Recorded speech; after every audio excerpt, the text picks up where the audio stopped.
Kejadian yang berlaku dalam 2-3 tahun lepas. Setakat ni family dan kawan-kawan terdekat je yang tahu kisah ni. Tapi hari ni nak kongsi dengan semua pembaca. Masa kejadian ni berlaku, aku tengah on job training kat Shah Alam sebelum diserap sebagai pekerja tetap kat Cyberjaya. Oleh kerana waktu tu aku stay kat Semenyih, perjalanan dari Semenyih ke Shah Alam ambil masa dalam 2 jam. Tu dah tolak campur dengan jam apa semua. So lepas sebulan aku decide nak menyewa kat sana je, berkongsi dengan seorang lagi kawan college yang aku namakan sebagai Ace. Sama-sama dapat training masa tu. Bermulalah pencarian rumah sewa kami. Survey punya survey, dapatlah satu rumah bersebelahan dengan UiTM tempat kami belajar dulu. Dalam rumah tu ada lagi 3 penyewa yang masih merupakan student kat UiTM tu. Kehidupan berjalan seperti biasa sampailah satu hari tu.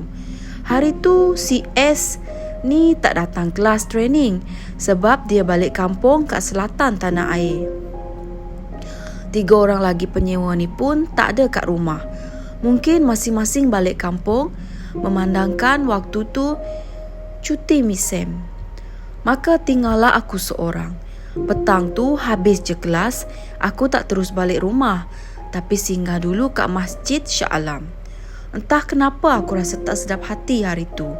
Mungkin sebab tengah demam kot. Duduk lepak kat masjid sampai lepas solat maghrib. Yang best aku siap mandi lagi kat masjid tu, sebab toilet dia besar empes sangat. Lepas maghrib aku pun drive lah balik rumah. Masuk rumah macam biasa, on lampu ruang tamu and terus masuk bilik. Oleh kerana dah solat maghrib dan dah pun mandi, cuma tak tukar baju je. Jadi aku pun baring jap teks BF sampailah tertidur. Tengah sedap tidur, telinga aku terdengar bunyi bising. Malas nak bangun buka mata. Sempat lagi aku fikir, mungkin housemate yang lain dah balik kot. Jadi aku biarkan je dulu. Tapi makin lama makin tak sedap hati pula. Dengan malas-malas, aku pun bangunlah dengan niat nak tengok siapa yang buat bising. Untuk pengetahuan, bilik aku ni keluar je pintu akan nampak sofa yang berhadapan dengan TV. Harap-harap korang dapatlah imagine ya, sebab tak reti sangat nak describe. Masa aku keluar tu, mata aku terus nampak something kat sofa. Duduk sambil menundukkan muka, senyap tak bergerak walau seinci. Agak lama jugalah aku tenung benda tu sebab mamai dan otak tak sempat nak proses.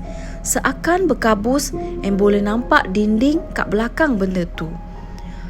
Kiranya macam lutsina.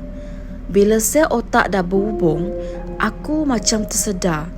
Cepat-cepat aku tengok TV pula. Patutlah bising.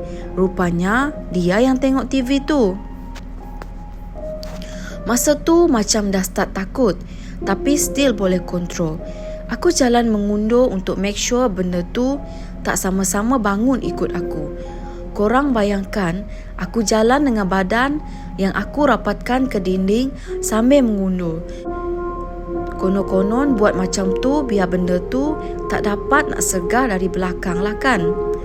Aku masuk balik bilik, capai phone and terus call BF aku. Tengok jam kat phone masa tu dalam pukul 2 pagi. BF aku siap gelak-gelak lagi buat lawak antarabangsa sebab tak nak aku panik. Nasib baik dia gelak-gelak. Kalau dia pun gelabah, tak tahulah apa jadi masa tu kan. So BF aku suruh aku belah dari rumah tu balik Semenyih. Masa aku dah separuh jalan nak keluar pintu utama, baru aku terfikir, takkan nak belah macam tu je dengan lampu dan TV masih on. Hei, scam housemate balik, mati aku kena marah. Aku pun cakaplah kat BF aku pasal lampu dan TV tu. Memula dia macam tergamam dengan soalan aku. Tapi lepas tu dia suruh off.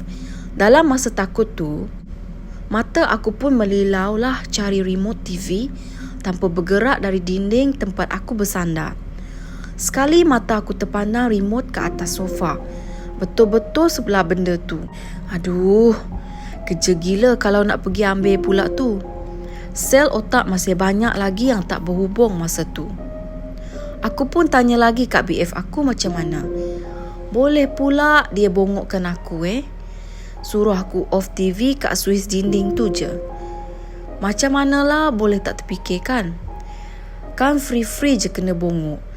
Aku pun jalan bersandar ke dinding macam tadi, pergi kat suis TV sambil mata tak lepas-lepas tengok benda tu. Just nak make sure dia tak bergerak. Dalam hati dah fikir, kalau dia bangun bergerak juga, memang aku terus lari. Dapat je off suis TV, aku pun cepat-cepat jalan bersandar sampai ke pintu utama. Nasib suis lampu semua kat situ. Tangan kanan pegang tombol kiri, tangan kanan pegang tombol, kiri pegang suis lampu. Sekelip mata, pintu dah lampu off serentak. Tak tunggu lama, aku keluar terus dari rumah dengan perasaan tak sabar nak lari. Masa nak tutup pintu, tiba-tiba aku macam nak tengok balik benda tu ada lagi ke tak. So, aku pun buka sikit pintu untuk mengintai. Sah, masih tak bergerak, tapi dia boleh senyum ke aku. Senyum yang mengeluarkan bunyi tu Aduh, menyesal buka pintu. Lepas tu, aku terus lari pergi kat kereta dan pecut balik semenyih. Dengan speed 150 km. Punyalah takut.